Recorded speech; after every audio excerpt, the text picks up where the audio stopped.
Kevin De Bruyne, the golden boy is back. Semua fans MU, penonton MU juga ya deg-degan pasti ya. Hey guys, halo semuanya, salam kenal, nama gue Michael dan saat ini gue sedang berada di Eropa untuk ngambil studi sports management. Dan izinkan gue untuk memberikan point of view gue tentang dua match kemarin antara Manchester City lawan Newcastle dan match Manchester United versus Tottenham Hotspur. Kita mulai dari Manchester City dulu. Menurut gua Manchester City mainnya jelek banget kemarin. Bener-bener defense-nya nggak stabil. Bahkan Rodri aja bisa ngelakuin kesalahan passing yang berujung dengan gol. Ada Kovacic juga yang kehilangan bola terus, nggak tahu mau kemana gitu, kayak masih bingung dengan cara kerja sistemnya Pep yang bener-bener harus rigid dan fluid. Julian Alvarez suka buang-buang bola, Jeremy Doku juga suka gocek-gocek nggak jelas, akhirnya kehilangan bola. Yang menjadi motor serangannya cuma Phil Foden dan Bernardo Silva. Dua pemain itu yang paling bagus di City kemarin. Dan Newcastle efektif banget memaksimalkan ancaman City. Udah tahu defense-nya nggak stabil. Ada Guardiol juga yang nggak juga masih nggak jelas mainnya. Dan City langsung Newcastle United efektif langsung melancarkan counter attack yang cukup berhasil berujung 2 gol. Awalnya pas babak pertama gue lihat oke, kayaknya bisa seri nih feeling gue. Pas babak kedua City bermain berubah cukup bagus dengan masuknya Kevin De Bruyne. The golden boy is back setelah absen lama, akhirnya dia masuk gantiin Bernardo Silva. Awalnya gue bingung kenapa dia gantiin Bernardo Silva ya, kenapa nggak gantiin Mateo Kovacic, karena ya Mateo Kovacic dan Bernardo Silva aduh performanya ya jelas ya, kita semua penonton bola fans juga pengennya ya biar Mateo Kovacic yang diganti. Ternyata ya mungkin Mateo Kovacic dibutuhkan untuk lebih defense dan ngelawan midfield Newcastle United ya. Dan gila, dampaknya luar biasa. Kevin De Bruyne baru masuk langsung shooting. Shootingnya juga pelan tapi placementnya bagus. Kipernya Newcastle Dubravka juga ya harusnya bisa sih stopin bola kayak gitu. But nevertheless, Kevin De Bruyne is Kevin De Bruyne. For me, he's the golden boy. Langsung aja ngasih umpan ke Oscar Bob.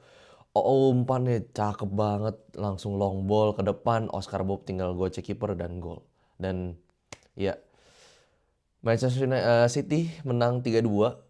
Walaupun begitu, kayaknya Manchester City nggak bisa terus-terusan ngandelin Kevin De Bruyne. Karena mereka bisa keteteran terus kalau kayak gini. Untung ada Kevin De Bruyne. Kalau nggak ya I don't know what to say about City yang sekarang lagi nggak stabil sekarang ya.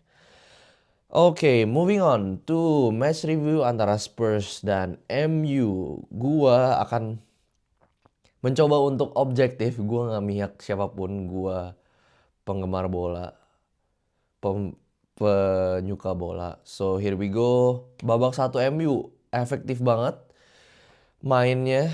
Akhirnya berujung dengan 2 gol dari Rasmus Højlund dan Marcus Rashford.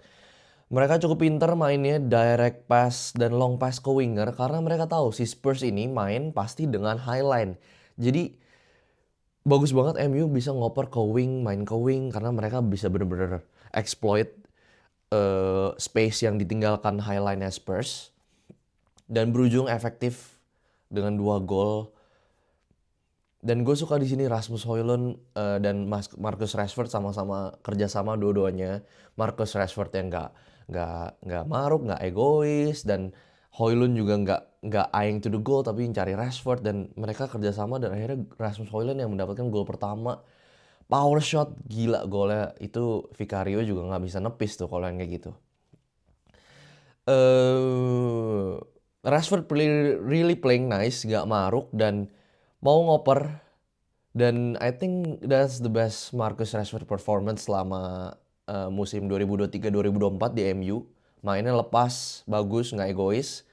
Tapi eh babak kedua mulai ngedrop lagi. Defense MU kacau. ngebolehin nerima banyak corner.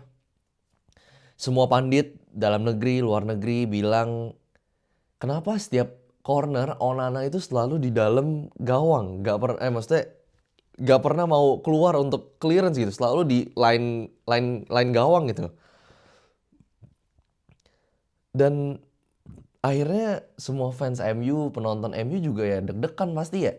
Lihat setiap kali Spurs dapat corner banyak banget loh, belasan corner. Dan ya akhirnya kejadian kan kayak dua dua chance dari Spurs, satu corner goal dari Richarlison dan satu lagi Romero tiang. Itu kalau misalnya gol ya itu jelas banget bener-bener harus diperbaikin. Dan ya masuk ke babak kedua mereka langsung full gas. MU di sini lengah defense-nya, Spurs langsung ngegas dan Timo Werner bisa dapetin Bentancur dan di tengahnya itu kosong banget. Defense-nya MU nggak tahu midfield-nya kemana. Jadi Bentancur skip langsung bisa full gas ke tengah, nyari buka ruang, dapetin Werner dan Werner oper ke Bentancur, Bentancur bisa langsung golin. Sekali lagi Onana got himself off guard. Spurs bermain kehilangan 5 pemain utama tapi masih bisa mendominasi pertandingan ya di babak kedua. Kelihatan banget. Jadi MU bingung nih kayak harus dominasi, harus counter atau gimana. Tapi eh nggak nggak aktif gitu ngepresnya. Akhirnya babak satu mungkin Spurs keteteran ya dengan counter attack MU yang bagus di babak pertama. Lalu babak kedua, both wingback si Udogie dan Pedro Porro ini bisa mengantisipasi counter-counternya Garnacho dan gerakannya Garnacho dan Rashford. Ini menurut gue keren banget sih adjustmentnya. Maksudnya mereka tahu dua wing ini kenceng dan Udogie sama Pedro Porro, both wing backnya Spurs bisa mantau pergerakan mereka, bisa meredam, bisa matiin pergerakan mereka. Yang bikin gue gregetan banget dengan Spurs satu ya, cuman si Brandon Johnson ini yang main di sayap kanan. Berkali-kali dapat peluang tapi penetrasinya, tendangannya soft banget, kayak udah mau ngoper konan aja udah kayak temenan. Terus juga setiap kali dia dapat chance untuk mengeksploitasi ruang, bisa ngasih umpan, dia nggak ngeliat ke temennya sendiri, dia langsung dapat bola, lari, mentok, oper aja udah, nggak lihat siapa-siapa. Akhirnya bolanya juga nggak tahu oper kemana, bolanya juga cuma akhirnya di flag ke pemain MU yang berujung corner, walaupun corner Spurs bahaya banget ya. Pedro Porro is a really good wing back dalam hal offense, bisa nyari-nyari peluang yang bagus. Kesel juga sih liatnya si Brandon Johnson suka buang-buang peluang. Padahal kalau misalnya Spurs punya mungkin Kulusevski, mungkin ceritanya bakal beda ya. So ya gitu aja mungkin review dua match pertama. Ini bener-bener pertama kali gua menjadi pandit ala-ala dengan mengobserve dua game kemarin. So kalau misalnya ada yang kalian yang nonton boleh kasih saran, rekomendasi, komentar, perlu apa untuk nambahin. Thank you for watching. Please give me a support. Kalau misalnya kalian suka, like atau bisa kasih komen dan subscribe juga. Follow sosial media gue yang lainnya di Sports Versa. And I'm Mike. I'm signing out. Thank you.